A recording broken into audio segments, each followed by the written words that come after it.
Volatility. Step 1. Volatility refers to the product's capacity to give off vapor. The more vapor emitted from a product, the more explosive it is. At normal or ambient temperature, petrol gives off lots of vapor, whereas diesel gives off almost no vapor at all. Therefore, petrol is more volatile than diesel.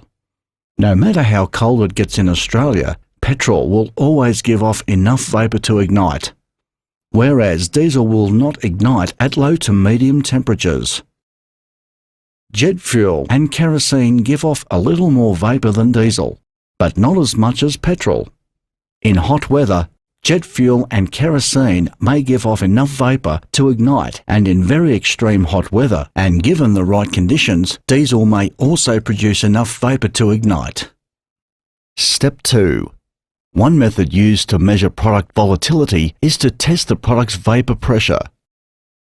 Vapor pressure can be measured by placing a sample of product into a sealed container, complete with a pressure gauge.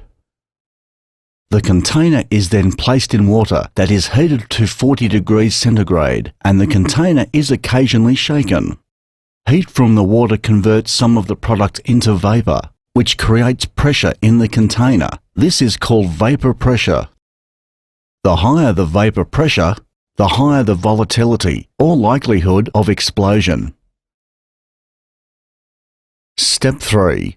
Another method used to measure the volatility of products is called flashpoint testing. The flashpoint test is carried out by slowly heating a small amount of product in a container and then passing a small flame over the product. While the temperature of the product is below flashpoint, there is no explosion or ignition when the flame is passed over the product. When the product reaches the temperature at which the fuel vapor produced briefly ignites when the flame is passed over the product, this is the flash point. The flash point is the lowest temperature needed for the product to create enough vapor to ignite momentarily, in other words, creating a flash. Step 4. The flash point of petrol is minus 40 degrees centigrade, so petrol will always produce enough vapor to explode or ignite no matter the weather conditions in Australia. The flash point of diesel is between 61 to 80 degrees centigrade. Note that the minimum allowed by Australian regulations is 61 degrees centigrade. The flash point for jet fuel and kerosene is 40 degrees centigrade or higher. Step 5. If the product you are loading is contaminated with another product, the flash point may be altered and the product may not meet specification.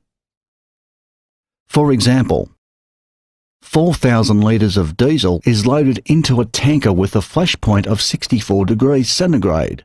If that compartment still contained 20 litres of petrol from the previous load, then the diesel would be contaminated. The flash point of the diesel would now be only 50 degrees centigrade, which does not meet the minimum 61 degrees centigrade. If instead of 20 litres of petrol, there were 200 litres left in the compartment, the flash point of the diesel would possibly be only 20 degrees centigrade. Transporting and delivering contaminated diesel with a low flash point could be catastrophic for you, your customer, and the end user.